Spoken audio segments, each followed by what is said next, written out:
কাচকি মাছের এই রেসিপিটা একবার খাওয়ার পর আপনার বারবার খেতে ইচ্ছে করবে, এতটাই ভালো লাগে। কাচকি মাছ তো আপনারা অনেকভাবে খেয়েছেন, তবে আমার মতো এরকম কচি কুমড়ো পাতা দিয়ে কাচকি মাছের এই রেসিপিটি তৈরি করে দেখবেন, খেতে কিন্তু অনেক বেশি মজার হয়।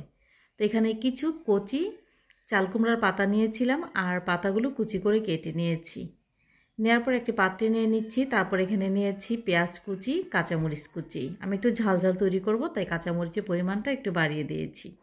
তারপরে দিয়েছি হলুদের গুঁড়া, মরিচের গুঁড়া, স্বাদ মতো লবণ, আর এখানে দিয়ে দিচ্ছি গরম মশলা গুঁড়া। আতপ চালের গুঁড়া নিয়ে নিচ্ছি এখানে 3 টেবিল চামচ পরিমাণ, আর এখানে আতপ চালের গুঁড়াটাই নিতে হবে। দিয়ে দিয়েছি এখানে আদা রসুন বাটা, দিয়ে সবগুলো উপকরণ খুব ভালো করে মাখিয়ে নিচ্ছি। এমন করে মাখিয়ে নিতে হবে যেন পেঁয়াজ এবং পাতাটা নরম হয়ে যায়। তো আমি খুব ভালো করে মাখিয়ে নিচ্ছিলাম। আর ভালো করে মাখিয়ে নিলে তাহলে মাছগুলো দেখা যাবে আস্তই রয়ে যাবে। তাই মাছগুলো আগে না দিয়েই সবগুলো উপকরণ খুব ভালো করে মাখিয়ে নিয়েছি। তারপর এখানে 250 গ্রামের মতো নিয়েছি কাচকি মাছ। কাচকি মাছটা দিয়ে দেওয়ার পর আবারও মাখিয়ে নিচ্ছি। যেহেতু সবগুলো উপকরণ আগেই মাখিয়ে নিয়েছিলাম, সেই কারণে মাছগুলো কিন্তু বেশি ভাঙার সম্ভাবনা নেই, মাছগুলো আস্তই রয়ে যাবে। তো সবগুলো উপকরণ খুব ভালো করে মাখিয়ে নিয়েছি। আর এই মাখানোটার মধ্যে কিন্তু আমি কোনো প্রকার পানি ব্যবহার করিনি, এমনিতেই নরম হয়ে গেছে। পেঁয়াজগুলো ভাজার জন্য কড়াইতে পরিমাণ মতো তেল দিয়ে দিচ্ছি। আর তেলটা যখন গরম হয়ে যাবে তখন এখানে এক এক করে পেঁয়াজগুলো দিয়ে দিব। রেসিপি ভালো লাগলে শেয়ার করার অনুরোধ রইল। আপনি যদি আমার ইউটিউব চ্যানেল থেকে দেখে থাকেন তাহলে চ্যানেলটি সাবস্ক্রাইব করে নেবেন। আর আপনি যদি আমার ফেসবুক পেজ অথবা টিকটক আইডি থেকে দেখে থাকেন তাহলে লাইক ফলো করবেন পরবর্তী ভিডিওটি সবার আগে দেখার জন্য।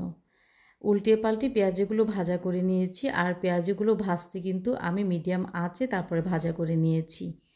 তো যখন ভাজা করে নেওয়া হয়ে গেছে সবগুলো পেঁয়াজও আপনাদেরকে আমি একটি ভেঙে দেখাচ্ছি। উপরটা কিন্তু অনেকটা মুচমুচে হয়েছিল আর ভিতরটা অনেকটা জুসি হয়েছিল। এই পেঁয়াজগুলো আপনি কিভাবে খেতে চান, এমনিতেই খেতে চান না গরম ভাত দিয়ে বা পান্তা ভাত দিয়ে, যে কোনো কিছু দিয়ে খেতে ভালো লাগে, বা এমনিতেও খালি খেতে অনেকটা বেশি মজার হয়। আমার কাছে পান্তা ভাত দিয়ে খেতে অনেকটা বেশি ভালো লাগে। মাঝে মাঝে খাবারের ভিন্ন স্বাদ পেতে হয়, তাই ভিন্ন ভিন্ন রেসিপিগুলো দেখানোর চেষ্টা করি। আপনারা ঠিক কোন ধরনের রেসিপি দেখতে চান চাইলে আমাকে কমেন্ট করে জানাতে পারেন, আর আমি অবশ্যই চেষ্টা করব আপনাদেরকে দেখানোর জন্য। সবাই খুব ভালো থাকবেন, সুস্থ থাকবেন, আর আমার মতো এরকম ভালো ভালো খাবার তৈরি করে খাবেন।